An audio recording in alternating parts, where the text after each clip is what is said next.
दिल्ली से बेहद करीब रोहतक को हरियाणा की राजनीतिक राजधानी कहा जाता है। राजनीतिक राजधानी इसलिए क्योंकि प्रदेश की दशा और दिशा यहीं से तय होती है। एक दौर था जब चौधरी देवीलाल के परिवार का यहां दबदबा था, उसके बाद हुड्डा का दौर आया, लेकिन पिछले लोकसभा चुनाव में रोहतक का किला बीजेपी ने फतह किया। कौन बनेगा मुख्यमंत्री की इस बहस को रोहतक से आगे बढ़ाते हैं। एक बार जोरदार ताली हो जाए रोहतक की जनता। नेताओं को रूबरू करा देते हैं। चक्रवर्ती शर्मा कांग्रेस की तरफ से यहां मौजूद रहेंगे, बहुत आगे खड़े हैं। हालांकि चक्रवर्ती साहब, कांग्रेस जो है इस बार लोकसभा चुनाव में पिछड़ गई है। रमनीक मान जी बीजेपी का पक्ष रखने के लिए हाजिर हैं और प्रदीप देसवाल जी जेजेपी की तरफ से रहेंगे। ओम प्रकाश चौटाला के बड़े बेटे अजय चौटाला की पार्टी हो गई है, उनके पोतों की पार्टी हो गई है। आईएनएलडी की तरफ से पूर्व विधायक को यहां पहुंचना था, लेकिन स्थिति थोड़ी खराब है, इसलिए शायद वो आखिरी वक्त तक नहीं आ पाए हैं। आएंगे तो उनका भी स्वागत है। सबसे पहले गजेंद्र फोगाट के पास चलते हैं। ये अक्सर लोग गायक हैं यहाँ के, ये कुछ ना कुछ चुनाव के लिए लिख के रखते हैं। फोगाट साहब, इस बार क्या पेश कर रहे हैं? मेरा हरियाणा के बारे में हमेशा ही गाता रहता हूं, तो मेरा बहुत परिचित गीत है कि दिल्ली बॉम्बे शर्मा जा रे गुड़गांव सा शहर अड़े और धाकड़ छोरे रोहतक के भाई छोरी देखो कहर अड़े चले ठाडी भर भर नहर अड़े आज जो तन्ने नाना के जानते प्यारा से यो हमारा हरियाणा के 21 ने सारे वोट गिर के आना तभी तो चमकेगा यो हमारा हरियाणा। फोगाट साहब कह रहे हैं हरियाणा तभी चमकेगा जब आप वोट डालेंगे। 21 तारीख को वोट डालें और बहस शुरू करते हैं। सबसे पहला सवाल आपसे कि खट्टर साहब ने ये कहा है कि आप तो सोनिया गांधी के जयकारे लगाते हो, आपको विकास के जयकारे लगाने में या फिर आपको इस देश को आगे बढ़ाने में या पाकिस्तान को सबक सिखाने में कोई इंटरेस्ट नहीं है। सबसे पहले एबीपी के दर्शकों को और यहाँ आए हुए सभी साथियों को मैं रामनवमी और महानवमी की बधाई देता हूँ। और इस मंच के माध्यम से हम कांग्रेस पार्टी की ओर से संकल्प लेते हैं कि आने वाली 21 तारीख को जितनी भी इस सरकार की जो बुराइयां हैं उनका अंत करने के लिए 21 तारीख को हरियाणा को विकास की ओर अग्रसर करने के लिए कांग्रेस पार्टी संकल्पबद्ध है।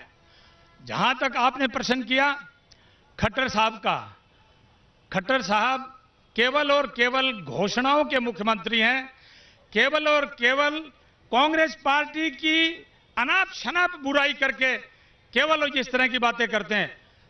मैं आपको बताऊं, हरियाणा के अंदर विकास नाम की एक ईंट खट्टर साहब के 5 साल के राज्य में नहीं लगी। पूरा का पूरा हरियाणा आज त्रस्त है। हमने 10 साल में कितनी यूनिवर्सिटीज बनाई। भूपेंद्र सिंह हुड्डा जी के नेतृत्व वाली कांग्रेस सरकार ने मेडिकल कॉलेज, सड़कों का जाल, कितना विकास इस हरियाणा में किया, वो सब इस हरियाणा की जनता देख रही है। ठीक है, फिर ये बताइए, इतना विकास किया तो 10 की 10 सीटें क्यों हारे लोकसभा में? छदम राष्ट्रवाद की बात करके, पुलवामा करवा के और देश के लोगों को भ्रमित कर रहे हैं। कोई ऐसे शहीद करवाता है लोगों को, ये सरासर इल्जाम पेल देते हो आप चुनाव हार गए हो इसलिए। ये पटियाल साहब, मैं ये इल्जाम नहीं लगा रहा हूं, मैं पूछना चाहता हूं भारतीय जनता पार्टी के लोगों से, आज तक पुलवामा के ऊपर कोई इंक्वायरी नहीं हुई और ये शहीदों की बात करते हैं। 23 साल का हमारा कपिल सहरावत गुड़गांव के अंदर शहीद होकर आया, रात तक उसकी डेड बॉडी रखी रही, जाके दीपेंद्र हुड्डा जी ने उसका अंतिम संस्कार रखा और मुख्यमंत्री खट्टर कहते हैं आज मेरे पास टाइम नहीं है, इसका अंतिम संस्कार अगर आप कल कराना चाहते हो तो कल। क्या बात करते हो? आपके मुख्यमंत्री के पास शहीदों के लिए वक्त नहीं है, पहला इल्जाम ये। दूसरी बात यह छद्म राष्ट्रवाद, आप राष्ट्रवाद की बात करते हैं और कांग्रेस को छद्म राष्ट्रवाद नाम दे रही है। हालांकि 370 को लेके भी इनके कई नेता बंटे हुए हैं, पर यह इल्जाम है कि राष्ट्रवाद नहीं है, छद्म राष्ट्रवाद है। पटियाल साहब, पहले तो आज रोहतक की इस धरती पे मैं सभी को, आपके चैनल के माध्यम से श्रोताओं को और यहाँ मौजूद रोहतक की सामान्य जनता को दुशहरे के पूर्व संध्या पे और महानवमी की बधाई देता हूं। और आपके चैनल के माध्यम से कांग्रेस पार्टी के प्रवक्ता साथी को एक बात स्पष्ट कर देना चाहता हूं कि कांग्रेस रूपी रावण का दहन 2014 में केंद्र में हो चुका, 2019 में फिर हुआ, 2014 में इनकी संख्या हरियाणा विधानसभा में 15 रह गई। अब 2019 में इनका खाता ही नहीं खुलेगा, अपितु अगर खुला भी तो ये सिंगल डिजिट यानी कि 1 से 9 के बीच में सिमट के रह जाएंगे। अब की बार 75 पार पे बात कर रहे हैं। देखिए, ये नारा दे रहे हैं अब की बार 75 पार। इनके पास पूरे 90 कैंडिडेट नहीं है, ये सेलिब्रिटीज ला के सुनिए, जवाब तो ले लूं 1 सेकंड। ये कह रहे हैं मांगे हुए कैंडिडेटों से 75 पार करेंगे, आपको तो खिलाड़ी और स्टार उतारने पड़ रहे हैं, आपके पास तो कार्यकर्ता इतने नहीं है कि आप उनको टिकट दे पाए।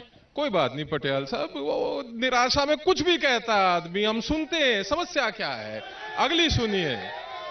इनके राहुल गांधी साहब जो अपनी परंपरागत सीट, जो पुश्तैनी सीट जो इनके दादा मामा चाचा रिश्तेदार दादी सब जीतते रहे, वहां से हारे, केरला गए। ये इतनी नीचे जा चुके हैं कि पटियाल साहब इसके बाद तो हिंद महासागर बचेगा इनके लिए।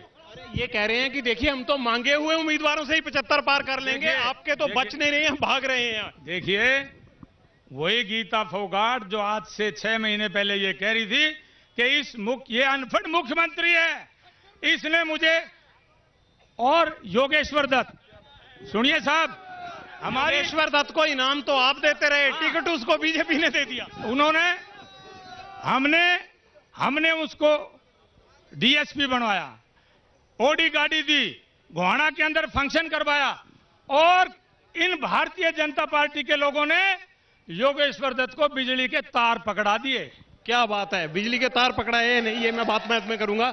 जेजेपी से खड़े हैं भाई, आपको क्या हो गया? ये जननायक चौधरी देवीलाल की पार्टी और इनेलो वाले, और आपकी हालत खराब हुई पड़ी है। महम में जो गढ़ होता था चौधरी साहब का, वहां से इनेलो के पास कैंडिडेट नहीं है, जेजेपी जो है उसका पता नहीं लग रहा यहाँ का है। आपने तो पार्टी जो देवीलाल की थी उसका क्या हाल कर दिया यहाँ पे? आप मुझे बोलने का मौका देंगे तभी तो मैं पक्ष रखूंगा। बोलो ना। दोनों पार्टियों के पास आप 2-2, 3-3 बार जा चुके। अब मैं बताऊंगा ये दोनों ही पार्टियां, मैं क्योंकि बीजेपी से शुरू करूंगा, भारतीय जनता पार्टी सत्ता में है। एक ऐसा मुख्यमंत्री हरियाणा प्रदेश में बना पहली बार जिसकी योग्यता थी नरेंद्र मोदी की खिचड़ी बनाना। साथी बता सकते हैं योग्यता यही थी ना। एक ऐसा व्यक्ति जो हाथ में फरसाते ही परशुराम की भूमिका में आ जाता, परंतु जब उसकी गाड़ी के सामने एक व्यक्ति आत्मदाह करता है तो दुबक कर बस के अंदर छुप जाता है। जब ये कोई कांड करते हैं ना, जब ये कोई कांड करते हैं बीजेपी वाले, तो भारत माता की जय बोल देते हैं, जैसे ही जयकारा लगे समझ जाना आसपास कोई कांड हुआ है। ये कहते हैं, मैं इन्हीं से पूछना चाहता हूं, हरियाणा स्टाफ सिलेक्शन में एक एग्जाम में एक प्रश्न आया कि कौन अशुभ है, काला ब्राह्मण अशुभ है या ब्राह्मण की बेटी के दर्शन अशुभ है। इनको चुल्लू भर पानी में डूबकर मर जाना चाहिए। हरियाणा प्रदेश में बेटियों को पूजा जाता है। ये नारा तो बेटी पढ़ाओ बेटी बचाओ का देते हैं, परंतु करनाल आईटीआई के सामने हमारी बहन बेटियों के गिरेबान पकड़ के AK-47 से गोलियां चलाई गई थी। ये पारदर्शिता की बात करते हैं। मैं इनसे पूछना चाहता हूं, हरियाणा के इतिहास में पहली बार हुआ है कि एक सीटिंग मंत्री पर बूथ कैप्चरिंग का मुकदमा दर्ज हुआ है।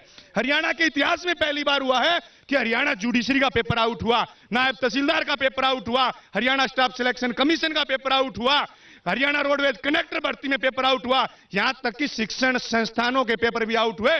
मैं बाई नेम कहना चाहूंगा, मनीष ग्रोवर जी यहां से विधायक है, मंत्री हैं। सरकार बनते ही फर्जी डाटा एंट्री ऑपरेटर की एक भर्ती पकड़वाई थी मीडिया के सामने मैंने, आज तक उसकी जांच पेंडिंग है, मुकदमा दर्ज करके अंदर जाना। देशवाल साहब, आपके आरोप सही होंगे, लेकिन एक जवाब दीजिए मुझे। आपकी एक सीट थी लोकसभा में, वो भी नहीं बची। बोलते बहुत शानदार हैं आप, लेकिन जनता आपको वोट क्यों नहीं देती? अभी उसका भी मैं जवाब दूंगा। मेरे बीजेपी के साथी तालियां बजा रहे हैं, ये तालियां तब भी बजा रहे थे जब मुख्यमंत्री फरसा लेकर गर्दन काटने की बात करे, तब भी ये तालियां बजा रहे थे। ये तालियां तब भी बजा रहे थे जब बलात्कार की घटना पर मुख्यमंत्री जी ने यह कहा था ऐसी घटनाएं होती रहती हैं। ये तालियां, ये साथी तालियां तब भी बजा रहे थे जब इनका मंत्री हथियार बांटने की बात कर रहा था। अब मैं बात करूंगा भाई दुष्यंत चौटाला की। सैकड़ों की संख्या में सांसद पार्लियामेंट में बैठे थे। दुष्यंत चौटाला एक सांसद था जो पार्लियामेंट में ट्रैक्टर लेकर पहुंचा, ट्रैक्टर का टैक्स माफ कराने का काम किया। दुष्यंत चौटाला वो सांसद था जब भारतीय जनता पार्टी ने इस रोहतक को जलाया और हॉस्टल में निर्दोष छात्रों को पुलिस ने लाठियों से पीटा।